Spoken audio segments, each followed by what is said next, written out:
To start things off, a simple thought. Restaurant workers and female nymphomaniacs are very similar. They both need tips to survive.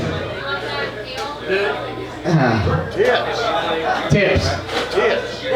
Tips. Oh, tips. Yeah, tips. Yeah, thank you to Sheldon. That's what I'm up here for, testing out material. Hello, ladies and gentlemen. How are you guys doing tonight? Wow, I wasn't expecting that level of enthusiasm. Now I don't know where to go because my set's just one disappointment after another, so there's really nowhere to go from there. Now I only have something bad for you guys. You're putting me in the spot right now. You're up there though. Yeah. I'm also, other than doing stand-up, I'm an aspiring writer. And I think the easiest job as a writer that you can have is coming up with slogans. Coming up with slogans is very easy if you're a writer, because as someone who works with scripts and stuff, slogans are nothing to me. I wish they would hire me to come up with slogans for cities. I came up with one already. Welcome to Miami. If you can't stand the heat, well, you're really not going to like the Dolphins.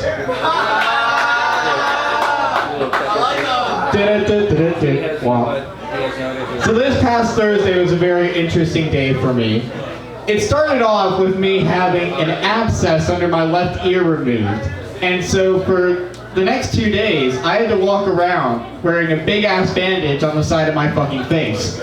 Oh no. And the worst thing about having to wear the worst thing about having to wear a big bandage on the side of your face is having to go about your daily routine pretending that you don't have a big bandage on the side of your face. Because everyone wants to talk about it. Everybody. Your friends, your family, cashiers, everybody. I remember there was this one guy who worked at a register at 7-Eleven and asked me what happened. I told him, despite the fact that I probably shouldn't have. Again, I didn't know this guy. So that's just a bad judgment of character on my part. And he said, "Oh, I thought it was some kind of tumor that got removed." Yeah, it was a tumor. I keep it in my back pocket. It's my lucky tumor for when I go on stage.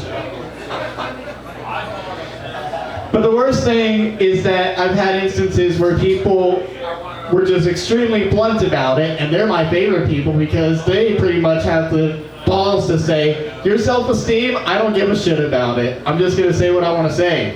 So they come up to me, and I had 2 people say to me, "What the fuck is wrong with your face?" Well, I'm sorry. I was born like this. I can't change this. Trust me, I've looked into it. I can't. It's too expensive.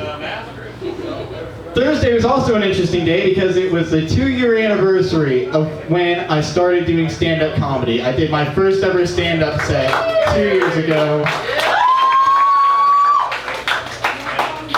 And coincidentally, it's also the 2nd anniversary of the worst set that I have ever done. My first set was awful. Like, you know how some people, musicians, your worst set would probably be what? If you forgot the set halfway through, maybe. That's what happened to me. Completely forgot the set halfway through. And so I just started going political on everybody, which is not a good thing to do. I had to learn that lesson early on. So I'm just glad that I've gotten that out of the way. I will never have a set that's worse than that. Not unless I literally shit myself while I'm performing. It's a good plan sometimes. Yeah. It's a nice contingency plan. Like if I'm just bombing, it's like, bye.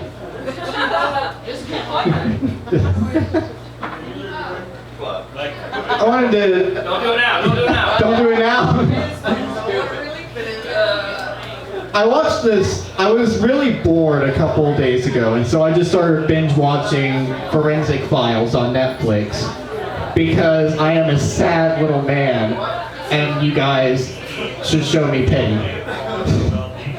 But I was watching it and I realized something as I was going through the episodes. 90% of the times, you will hear the words, victim was filing for divorce. And in 90% of the episodes, it's usually the guy who's getting divorce filed against him. I was watching one episode. They were describing the crime scene, and one of the pieces of evidence was divorce papers that had been stomped on. And this was at the beginning of the episode. I was just like, dude, you could just end the episode right here. That's X territory. That is an X thing to do. That is not something that some guy would just come in and be like, oh, I know for a fact she's getting a divorce, so then. Like, you can take that to any detective and be like, okay, describe the crime scene for me. Well, the divorce papers had a stomp on them. Dude, the rest of the X. That's an open and shut case. Where's my margarita? And at the end of that episode, it turned out that it wasn't the X. It was a completely random stranger that he accidentally stepped on it. And that is why I am not a detective.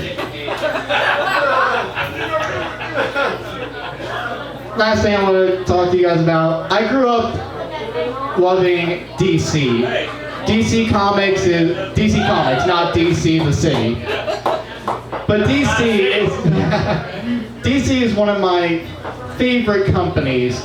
But, don't be like that. Dark Horse. Alright, so I assume that you also like punk pop. I like Mark Hamill. I know, just easy shot at Dark Horse. But yeah, I love DC, and the big thing I loved about them when I was younger was their animated shows and their the general dark feeling of the comic books. I grew up loving Teen Titans, Batman the Animated Series, Superman the Animated Series, Justice League. And then as I got older, they decided, let's try making movies again. And watching DC movies now, after growing up with their animated shows, is a lot like reconnecting with your old friend from elementary school and finding out that he got addicted to heroin. Yeah.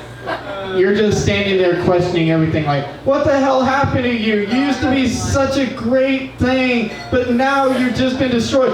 It's that Zack character. I told you to stop hanging around with him. I told you he was going to destroy you. Thank you, ladies and gentlemen. I will be back next week with, if he gets elected, I'm leaving the country, episode 6, A New Hope. Thank you all very much. I'm Zager.